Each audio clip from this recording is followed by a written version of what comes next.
The delete, block, and ghosting era. Yes, y'all, we're talking about it. The deletion, blocking, and ghosting phenomenon of today. Now, before I get into it, I do want to confess my participation in these shenanigans. Yes, I have been guilty of all three. Sadly, regrettably, admittedly. Done them all. Of course, not all have been out of spite or conflict avoidance. In fact, most of the blocking has largely been for numbers that I don't even recognize, or for repeat telemarketers and robocallers. But I will say that I have blocked the disrespectful guy a time or two as well. Now, as far as the deleting, that will require me to have first saved your number.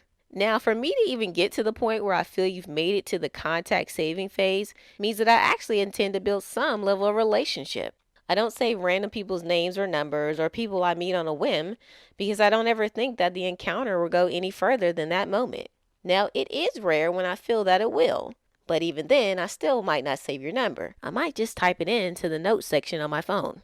Of course, this practice has backfired a time or two in my life because people seem to assume that I have their number saved for ages. And when they send me a random text message, because people don't call anymore, I have responded with a classic, "Who is this?" Now, I do this because I don't lie and text back by saying, "Hey, I got a new phone," or "I lost all my contacts." I simply ask, to whom is this message from? Now, moving on, as it relates to ghosting, I think ghosting can go hand in hand with blocking, but it's not conclusively cohesive. Sometimes you can ghost someone and still read those messages coming in and simply not respond. To me, this is the ultimate sign of disrespect, for which I have tried to limit my participation in this act. Only when I feel that that individual has been incredibly rude in some manner to where notifying that person that I'm good is really at that point counterproductive and futile. I at least try and respond in some manner, even if I need a day or two to collect my thoughts. But all in all, I really try not to ghost people, especially because I don't want to be ghosted. No matter how much I try the golden rule in this area, people are still going to delete, block, or ghost me. For those listening to this podcast and do not know what ghosting is, let me explain. Ghosting can be in two forms. First, it can be receiving a text message and or phone call from an individual, reading it, and then ignoring it. And this is done over an extended or indefinite period of time. The second form of ghosting can be defined as cutting off communication completely by either blocking or deleting a person's number without notifying that person that you will not be responding to them for whatever reason ever.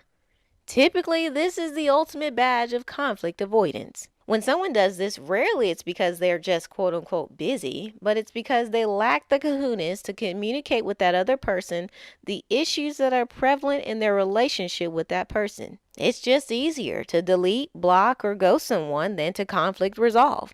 Because conflict resolution requires skill, transparency, vulnerability, and trust, to name a few. Because of this, most people would rather do the easy finger trigger work of pressing a button than pressing into the matter. This is the cultural monster that we've only materialized further with the enhancements of technology. But we can't fully blame technology because that would be using personification as a scapegoat. We as humans must take ownership in our part of using technology and acknowledge where we have been and are currently guilty of masking our weaknesses behind this mode of communication. I don't know what your reasons for doing any of the three actions previously mentioned, but if you're brave enough to be honest with yourself and truthfully do some inner assessments, you may find that what I've said previously is the case for you. At the end of the day, no matter how good of a handle you have on any of these three areas, I think we can all do better, especially when it comes to ghosting people. Have the tough conversation, create closure and respect for the other person, especially, I repeat, especially if that other person has done no serious wrong to you. At least give them the heads up and public courtesy so that they're not left calculating, thinking, and wondering to themselves, gosh, what did I do wrong? Did I say something? What did I do to this person? What's going on with them over there? You know, the endless questions you've even toyed around in your head when someone has ghosted you. If your pride won't admit it, I'll admit it for you. You wanted to know those answers. even if you didn't agree, at the very least, you wanted your curiosity resolved. So think about this the next time you're ready to delete, block, or ghost someone. I'm not saying there's a blanket rule to not delete or block someone, but I just think we're too trigger happy nowadays. It's become too easy for us to do this in lieu of having a final closing conversation. Again, I still say assess the toxicity of engagement because I realize not everyone can handle a tough conversation respectfully. But for the people who can, those are the ones I'm encouraging you to reconsider your process. Now, you might be saying, well, if we can have a civil conversation, then why would I even feel the need to block or delete them? Well, not all relationship endings have to be about something disrespectful.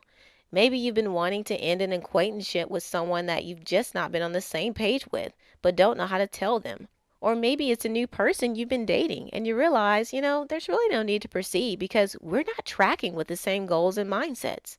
It's quite possible you've never had an argumentative conversation, so you can take a leap and approach them respectfully and advise as to why you're looking to end the communication.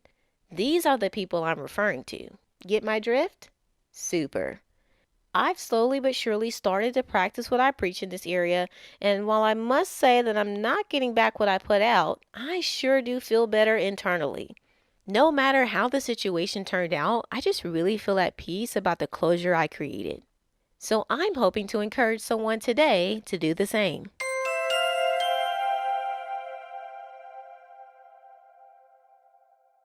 For more content and to download copies of my ebooks, go to simplelifeconversations.blog. That's simplelifeconversations.blog. Be sure to subscribe to this podcast channel to get the latest episode of Conversation Starters.